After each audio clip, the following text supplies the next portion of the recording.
My name is Sarah, and I lived with my husband, Dan, and our 20-year-old daughter, Lisa. Though Lisa is John's daughter from a previous relationship, we'd formed a family of our own over the years. Sure, being a blended family came with its challenges, but we had become just like any other family. Then, one day, John passed away suddenly. The shock was overwhelming. Lisa and I were both left reeling from the unexpected loss.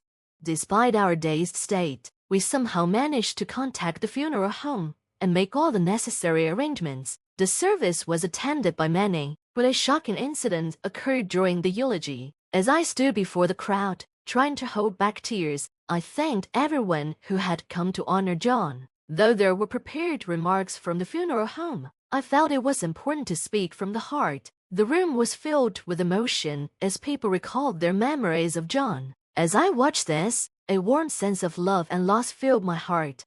But then, just as I thought the service would conclude in peace, Lisa, who had been sitting next to me, suddenly stood up and asked for the microphone I was holding. I hesitated for a moment, thinking she might want to say a few words, perhaps in tribute to her father, so I handed it to her. What she said next, however, was nothing short of devastating.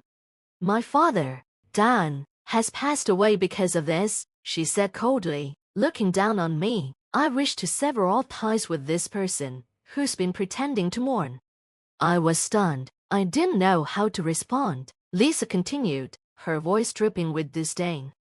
"It's normal, right? After all, she's just a stepmother, no blood relation. She's been acting like my real mother, but it's been so bothersome. I've only pretended to be the good daughter because Dad wanted me to. I've never thought of her as anything more than a source of money, never a mother." I was speechless. The words hit me like a blow. How could she say that, especially now, in front of everyone? Lisa's words hung in the air as murmurs rippled through the crowd. Some of the people looked at me with pity, whispering to one another, their expressions full of judgment. I could tell they were questioning me, trying to make sense of the situation. Lisa, seemingly pleased with the effect of her words, shot me a triumphant look. It was as though she was savoring her victory. "Do you hear that?" she asked, her voice smooth. "That's what they think of you, the strangers in this room." It felt like a nightmare. I had spent years caring for Lisa, raising her as my own. I had been there when she was sick, stayed up late making snacks for her during exams, and listened to her worries. She had once called me Mom, and I thought we had a bond. Now, I wondered if it was all just a lie, if she had always seen me as nothing more than an inconvenient outsider. "You still don't get it, do you?" Lisa sneered. "Do you even know why Dad married someone like you in the first place?" I was taken aback. "What do you mean?"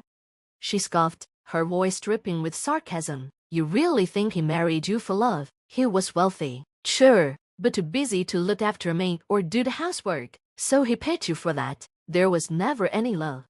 I was in disbelief. Could she really believe that? But the blows kept coming.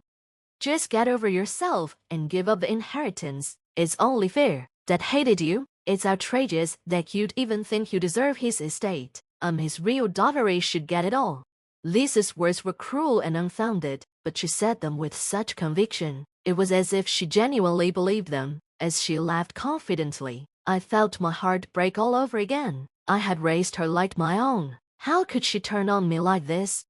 Why am I being subjected to such accusations? Raising Lisa was never easy. Her rebellious phase lasted far longer than most kids, and she often had trouble with friends at school. There were days when she refused to go to school or do her homework. No matter how many times I asked, she never helped around the house without being reminded repeatedly. Honestly, I've often wondered why I had to struggle so much for a child who wasn't even mine. But I persevered, because it was a request from the man I loved, God.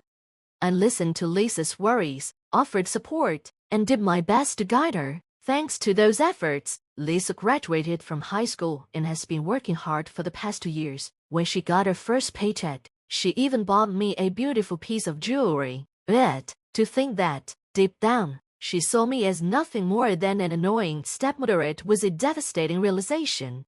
If that's how you feel, I'll do it. Renouncing an inheritance requires a number of steps, so I'll look into the process and send you the documents.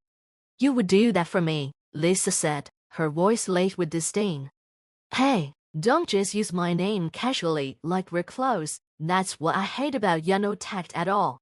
Lisa glared at me with utter contempt, then added, I don't trust you. If it were up to you, you probably wouldn't even handle the paperwork correctly. I'll take care of it myself. You're welcome, she finished, her voice dripping with bitterness. She then turned to the crowd at the funeral, her eyes scanning the room. I apologize for the disruption today, Lisa said, her tone cold and calculated, but I want everyone, Harry friends, colleagues, and family of my father to witness this. I am cutting ties with this woman and becoming free. Lisa spoke as if she were delivering a public declaration, with the same chilling certainty of someone giving a speech. I couldn't stay silent any longer. Gripping the microphone from Lisa's hand, I continued, my voice steady but filled with emotion. I apologize for the unpleasant scene today. However, I, too, share the desire to have witnesses present. Everyone here, I no longer consider this child my daughter. Therefore, I will no longer offer her any help, regardless of what she says. I would appreciate it if you could bear witness to this. Lisa's eyes widened in disbelief, and her voice dripped with scorn. What's that supposed to mean? I would never ask you for help. I'm an adult. I live my life the way I want. On my own terms, you and I are done. I see. I understand, I replied quietly. Be strong, no matter what lies ahead. The sudden confrontation between Lisa and me seemed to confuse the attendees. Some might have wondered if Lisa had been wronged, while others likely thought the issue lay with her. Everyone must have had their own opinions, but in the end, the funeral was overshadowed by an uncomfortable atmosphere. I felt deeply sorry for John. He had asked me to take care of Lisa, and now, here we were. Our relationship had reached this point. If only I had been better at managing things, maybe it wouldn't have come to this. But now that things had escalated so far, there was probably no turning back. I decided then and there to move on from Lisa and live my life freely, without the weight of her accusations. However, just a few days later, Lisa, who had caused such a scene at the funeral, burst into our house looking frantic. Her face was pale, and there was a frantic urgency in her voice. What is the meaning of this? You knew about this, didn't you? What are you talking about? I asked, trying to stay calm. And please don't enter someone else's house uninvited. That's not the point right now, she snapped, her voice rising. Just how mad did you know about this fact? Lisa demanded answers, her eyes wide with panic. I took a deep breath before responding. The fact that you and John are not blood related, of course, I knew. How did you know that? Lisa demanded, her voice shaking with disbelief. Why wouldn't I know? John and I, when married, will naturally discuss everything before remarriage. Didn't you know about your own situation, even at your age? Her question hung in the air, and I shot back at her, repeating her accusations from the funeral. You always made a show of being close to John, but you weren't trusted with such an important detail.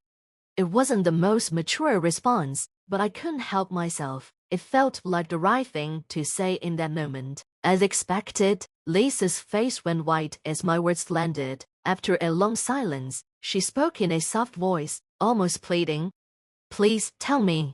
I sighed, not wanting to drag it out, but knowing she had to hear the truth. All right, you thought you were John's daughter, but you didn't know the full truth. I feel sorry for you, so I'll tell you.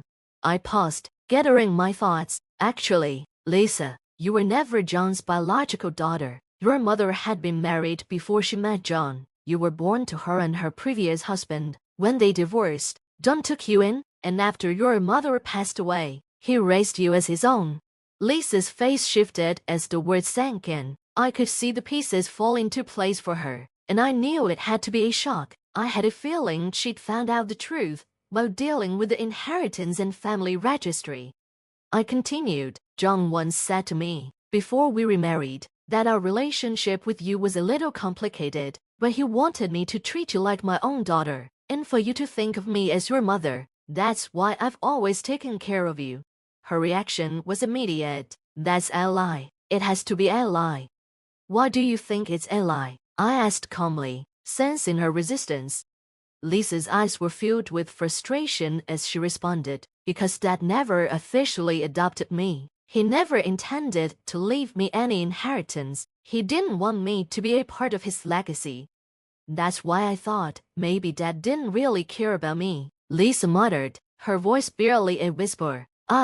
You're right. There was no formal adoption, I replied, but that decision was for your own good.